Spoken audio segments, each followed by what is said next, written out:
The crisis of manhood, why weak men are crumbling humanity. There was once a time when the word man carried weight. It meant strength, not just physical but moral and spiritual. It meant responsibility, sacrifice, discipline, and courage. A man was not judged by his appearance, fashion, income, or number of followers, but by how firmly he stood for truth, how responsibly he provided for his family, and how fearlessly he led even when the cost was high. But somewhere along the line, this archetype was erased. What we now see are grown males in form but hollow in spirit. They chase vanity, comfort, pleasure, and applause, but avoid accountability, struggle, and principle. This is not a personal crisis, it is a civilizational one. The erosion of manhood is not just about individuals failing, it is about entire nations losing their backbone. When real men disappear, families disintegrate. When real men vanish, communities fracture. When real men are replaced by weak, confused, and spineless males, entire civilizations collapse under the weight of moral decay and societal confusion.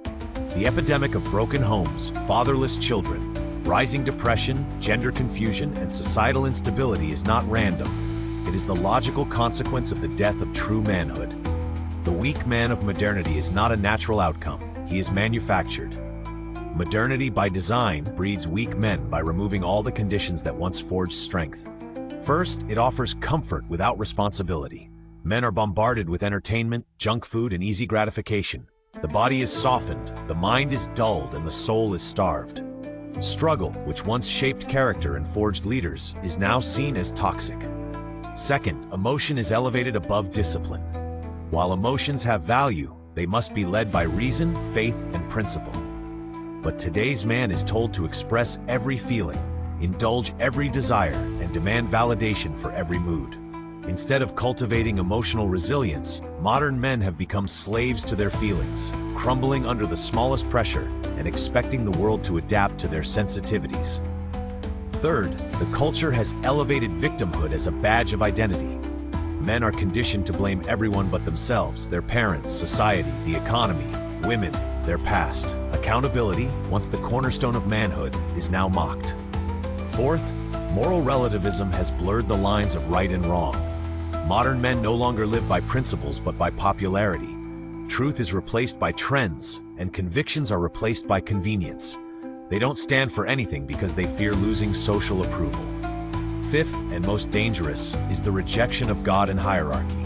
A man who does not fear Allah will fear people, and a man who does not answer to divine responsibility becomes a slave to society's opinions, his own desires, or both.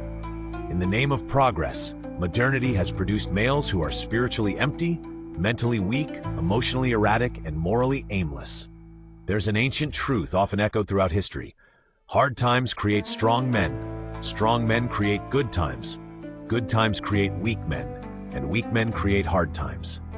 We are now in the final phase of this cycle. Good times, produced by the sacrifices of earlier generations, have made today's men soft, entitled, and disconnected from the very values that sustain civilization. The abundance of modern life has created an illusion of security and control, breeding complacency and cowardice. Weak men do not just lack strength, they lack conviction. They fail to protect their families, fail to lead with vision, fail to stand for truth, and fail to take responsibility. They outsource everything, from their children's education to their spiritual development, to governments, corporations, and ideologies.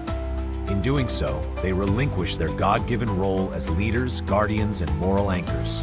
What is left is a generation of distracted, addicted, emasculated males, incapable of building, protecting, or leading.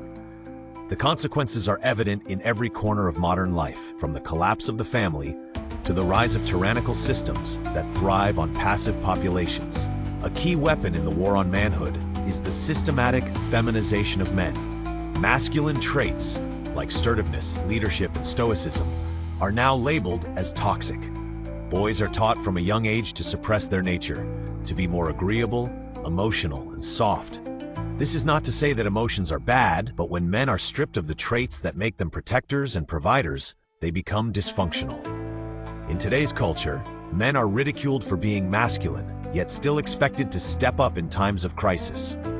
They're told that leading is oppressive, but blamed when things fall apart. The media glorifies submissive, emotional, approval-seeking males, while demonizing principled, disciplined, and courageous men. Movies and advertisements celebrate the simping man who sacrifices truth for attention, while mocking the man who holds to faith, honor, and order. In this engineered confusion, men are no longer taught to lead women with love. They are told to compete with them for validation. Gender roles have been deliberately blurred, not to liberate, but to destabilize. The goal is to eliminate leadership, protection, and moral clarity so that no one can challenge the prevailing powers. The attack on masculinity is not accidental. It is strategic. The erosion of manhood doesn't just hurt men, it devastates women and children. When men refuse to lead, women are forced to step into roles they were never designed to bear long-term.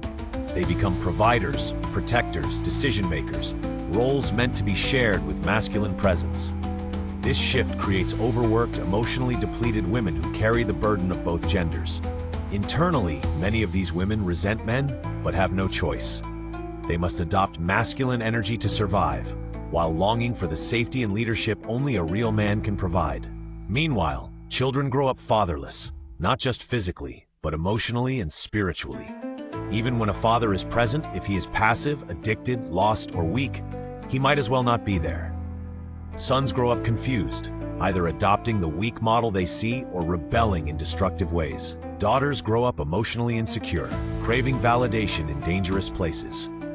Without strong male figures, the next generation is spiritually orphaned. The family structure, designed by God as the foundation of society, collapses without real men at the helm. Marriage becomes undesirable, divorce becomes normalized, and single motherhood becomes the default, not the exception. A nation without fathers is a nation on life support. At the heart of male weakness today lies a spiritual crisis. The modern man is spiritually bankrupt. He is disconnected from his Creator. He fears people more than God. He pursues approval from strangers more than the pleasure of Allah. This disconnection removes his anchor. Without God, a man becomes aimless. He drifts from one pleasure to another, from one ideology to the next, never finding peace, direction, or meaning. A real man lives for something beyond himself, for truth, for justice, for his family, for the afterlife. But the modern male lives for dopamine, likes, clicks, orgasms, and trends. He is addicted to comfort and allergic to sacrifice. He seeks shortcuts, avoids hardship, and flees struggle. Yet struggle is what forges strength. Without it, he remains a child in a man's body, always reacting, never leading. This spiritual vacuum makes him easy prey. He is manipulated by media, captured by ideologies, and enslaved by his own desires. He is too weak to say no, too scared to say the truth, and too lost to take the lead.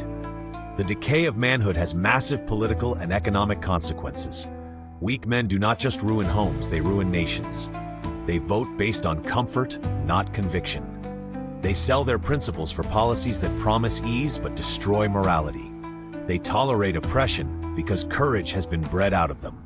Whether facing tyrannical governments or immoral cultural shifts, they remain silent, afraid of backlash, afraid of discomfort, afraid of sacrifice. Tyranny thrives not just because of evil rulers, but because of cowardly citizens. Weak men are easy to control. Feed them entertainment, give them comfort, distract them with consumerism, and they will never rise. History makes it clear, no civilization survives without strong men. When the guardians fall asleep or disappear, the gates are wide open for every corrupt force to enter. But all is not lost. The way forward is clear. We must revive true manhood. This is not about aggression or alpha posturing. It is about returning to the divine blueprint of masculinity. The first pillar of real manhood is fearing Allah. A man who fears God is not afraid of people. He stands firm even when unpopular. He speaks the truth even when inconvenient.